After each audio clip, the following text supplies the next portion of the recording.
ഗോകുൽ രവി നമ്മളോടൊപ്പം ചേരുന്നുണ്ട് എന്റർടൈൻമെന്റ് ഡെസ്കിൽ നിന്ന്. ഗോകുൽ, ഇതപ്പോൾ SP വെങ്കടേഷിന്റെ നിര്യാണ വാർത്ത വളരെ ആകസ്മികമായി അദ്ദേഹത്തിന് മരണം സംഭവിച്ചിരിക്കുന്നു. SP വെങ്കടേഷ് എന്ന് പറയുമ്പോൾ മലയാളിയുടെ മനസ്സിലേക്ക് ഒരുപറ്റം ഗാനങ്ങൾ നിരനിരയായി നമ്മുടെ മനസ്സിൽ വന്ന് നിൽക്കും.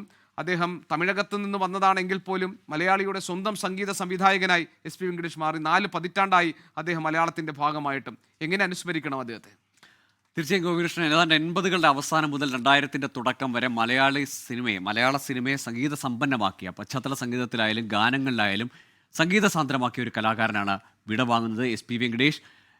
ജന്മം കൊണ്ട് തമിഴ്നാട്ടുകാരനെങ്കിലും കന്നഡയിലും മലയാളത്തിലുമൊക്കെ അത്രയേറെ ഹിറ്റുകൾ, ഒരുപക്ഷെ മലയാളത്തിൽ ചെയ്ത പാട്ടുകളെല്ലാം അതിഗംഭീരം, അല്ലെങ്കിൽ നമ്മൾ മനസ്സിൽ പലപ്പോഴും ഇപ്പോഴും കൊണ്ട് നടക്കുന്ന 90കളുടെ വസന്തം എന്ന് പറയുന്ന പാട്ടുകൾ പലതും SP വെങ്കടേഷിൻ്റെതായിട്ടുണ്ട്. അദ്ദേഹത്തിൻ്റെ ഒരു പാരമ്പര്യം തന്നെ എടുത്താൽ ഒരു സംഗീത പാരമ്പര്യമുണ്ട്. അച്ഛൻ മാൻഡലിൻ കലാകാരനായിരുന്നു. ആ അച്ഛൻ്റെ മകനായി മാൻഡലിൻ വായിച്ചുകൊണ്ടാണ് അദ്ദേഹം ശ്രദ്ധേയനാകുന്നത്. ആദ്യകാലത്ത് ഓർക്കസ്ട്രേഷനാണ്. ഒരുപക്ഷെ നമ്മൾ 90കളിലെ പാട്ടുകൾ എടുത്താൽ അതിനിടയിൽ വരുന്ന BGM അല്ലെങ്കിൽ അതിനിടയിൽ വരുന്ന നീണ്ട ഓർക്കസ്ട്രേഷൻ കോമ്പോസിഷനൊക്കെ ശ്രദ്ധിക്കപ്പെട്ടതാണ്. അത്തരത്തിൽ സംഗീത സാന്ദ്രമാകുക, അത് സാഹിത്യ സമ്പന്നമായ വരികളെ സംഗീത സാന്ദ്രമാക്കി അവതരിപ്പിക്കുക എന്നത് അദ്ദേഹം വലിയ ഒരു ദൗത്യമായി കണ്ടിരുന്നു. പ്രത്യേകിച്ച് സിനിമകളിൽ ഒരു കാലത്ത് ഈ സിനിമയുടെ പ്രചാരണത്തിന് മാത്രമാവരുത്, അല്ലെങ്കിൽ സിനിമ ശ്രദ്ധിക്കപ്പെടാൻ മാത്രമാവരുത് പാട്ടുകൾ. അതിനപ്പുറത്തേക്ക് സിനിമ കഴിഞ്ഞു പോയാലും മനസ്സിൽ താലോലിക്കുന്നതായിരിക്കണം, മനസ്സിൽ സൂക്ഷിക്കുന്നതായിരിക്കണം പാട്ടുകൾ. അല്ലെങ്കിൽ സിനിമയ്ക്കപ്പുറത്തേക്ക്, ആ ചിത്രത്തിനപ്പുറത്തേക്ക് സ്റ്റാൻഡ് അലോണായി ആ സോങ് ഉണ്ടാവണം, ആ പാട്ടുണ്ടാവണം, പാട്ടിനൊരു സ്വതന്ത്ര നിലനിൽപ്പ് ഉണ്ടാവണം എന്ന് വിശ്വസിച്ചിരുന്ന ഒരു സംഗീതജ്ഞൻ കൂടിയാണ്. അങ്ങനെ തമിഴിലും കന്നഡയിലും മലയാളത്തിലുമായി ഒട്ടേറെ ഹിറ്റുകൾ. 90കളാണ് ഒരുപക്ഷെ SP വെങ്കടേഷിൻ്റെ സംഗീത ജീവിതത്തിൽ, പ്രത്യേകിച്ച് മലയാള സിനിമകളിൽ ഏറ്റവും സജീവമായി അദ്ദേഹത്തിൻ്റെ പാട്ടുകൾ വന്നത്. ഒപ്പം പശ്ചാത്തല സംഗീതത്തിലും അദ്ദേഹം വലിയ നിറഞ്ഞ സാന്നിധ്യമായിരുന്നു. അങ്ങനെ സംഗീത സംവിധാനം ഒപ്പം പശ്ചാത്തല സംഗീതം, ഈ 2 മേഖലയിലും വലിയ സാമർഥ്യം കാണിച്ച, അല്ലെങ്കിൽ അതിൽ ഒരുപാട് പരീക്ഷണങ്ങൾക്ക് മുതിർന്ന, അതിൽ പ്രത്യേകിച്ച് പറഞ്ഞാൽ അർത്ഥസമ്പുഷ്ടമായ വരികൾക്ക് അത്രമേൽ സംഗീത സാന്ദ്രമായ ഈണം പകർന്ന സംഗീതജ്ഞനാണ് ഇപ്പോൾ വിടവാങ്ങുന്നത്. എനിക്ക് തോന്നുന്നു ഗൂഗിൾ ഈ പറഞ്ഞതിൽ ഏറ്റവും പ്രധാനപ്പെട്ടതാണ് അദ്ദേഹത്തിൻ്റെ ഓർക്കസ്ട്രേഷനിലെ മികവ്. അത് എടുത്തു പറയേണ്ടതാണ്. മാത്രമല്ല പല സിനിമകളും പല ഹിറ്റ് സിനിമകളും ഇന്നും നമ്മുടെ മനസ്സിൽ തങ്ങി നിൽക്കുന്നത് അതിലെ പശ്ചാത്തല സംഗീതം കൊണ്ടുകൂടിയാണ്. ഇപ്പോൾ ഉദാഹരണത്തിന് ദേവാസുരം പോലൊരു സിനിമ, രാജാവിൻ്റെ മകൻ, അതല്ലെങ്കിൽ മാന്ത്രികം, ഇതുപോലുള്ള സിനിമകളിലൊക്കെ തന്നെ SP വെങ്കടേഷിൻ്റെ പശ്ചാത്തല സംഗീതം നമുക്ക് ആ സിനിമയും ആ രംഗങ്ങളും ആ ഡയലോഗുകളും ഒക്കെ നമ്മുടെ മനസ്സിലേക്ക് കൊണ്ടുവരാൻ കാരണമായിട്ടുണ്ട്.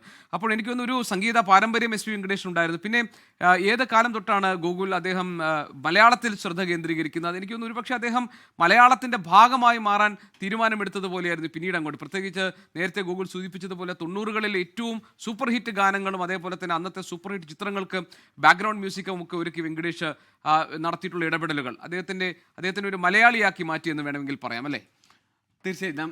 മുമ്പ് സൂചിപ്പിച്ച പോലെ 3 വയസ്സ് മുതൽ അതാണ് സംഗീതവും മാൻഡലിനും ഒക്കെ അഭ്യസിച്ചു വന്ന ആളാണ് SP വെങ്കടേഷ്. 3 വയസ്സിൽ അച്ഛൻ മാൻഡലിൻ അതിവിദഗ്ധമായി കൈകാര്യം ചെയ്യുന്ന ആളായിരുന്നു. അതുകൊണ്ട് തന്നെ അച്ഛനിൽ നിന്ന് കിട്ടിയാണ് ഈ മാൻഡലിൻ. പിന്നീട് ഇങ്ങോട്ടേക്ക് ഗിറ്റാർ വായിച്ചുകൊണ്ടാണ് അദ്ദേഹം ഈ സംഗീത സംവിധാന മേഖലയിൽ സഹായിയായും അല്ലെങ്കിൽ ഓർക്കസ്ട്രേഷനിലും ഒക്കെ വരുന്നത്. 68 മുതൽ തമിഴിലും കന്നഡയിലും, അങ്ങനെ തെലുങ്ക് മുമ്പ് വിട്ടുപോയതാണ്. തമിഴിലും തെലുങ്കിലും കന്നഡയിലുമാണ് ആദ്യം അദ്ദേഹം ഈ ഓർക്കസ്ട്രേഷൻ്റെ ഭാഗമാകുന്നത്. ആ ഘട്ടങ്ങളിലൊക്കെ മാൻഡലിനും ഒപ്പം ഗിറ്റാറുമായിരുന്നു അദ്ദേഹത്തിൻ്റെ ഇൻസ്ട്രുമെൻറ്റ്സ്. പിന്നീട് 75ലാണ് അദ്ദേഹം ഒരു അസിസ്റ്റൻറ്റ് മ്യൂസിക് ഡയറക്ടറായി ചുവടുറപ്പിക്കുന്നത്. പിന്നീട് മലയാളത്തിലാണെങ്കിലും ചെറിയ ചിത്രങ്ങളിലേക്ക് കടന്നു വരുന്നു. 81ലാണ് അദ്ദേഹം സ്വതന്ത്ര സംഗീത സംവിധായകനാകുന്നത്. തെലുങ്ക് ചിത്രത്തിലൂടെയായിരുന്നു. പിന്നീട് പ്രേമയുദ്ധ എന്ന തെലുങ്ക് ചിത്രത്തിൽ 81ൽ അദ്ദേഹം ഒരു സ്വതന്ത്ര സംഗീത സംവിധായകനാകുന്നു. അതിന് ശേഷം ഏതാണ്ട് 80കളുടെ തുടക്കത്തിൽ തന്നെ 83 സമയത്തേക്കാണ് അദ്ദേഹം മലയാളത്തിലേക്ക് കടന്നു വരുന്നത്.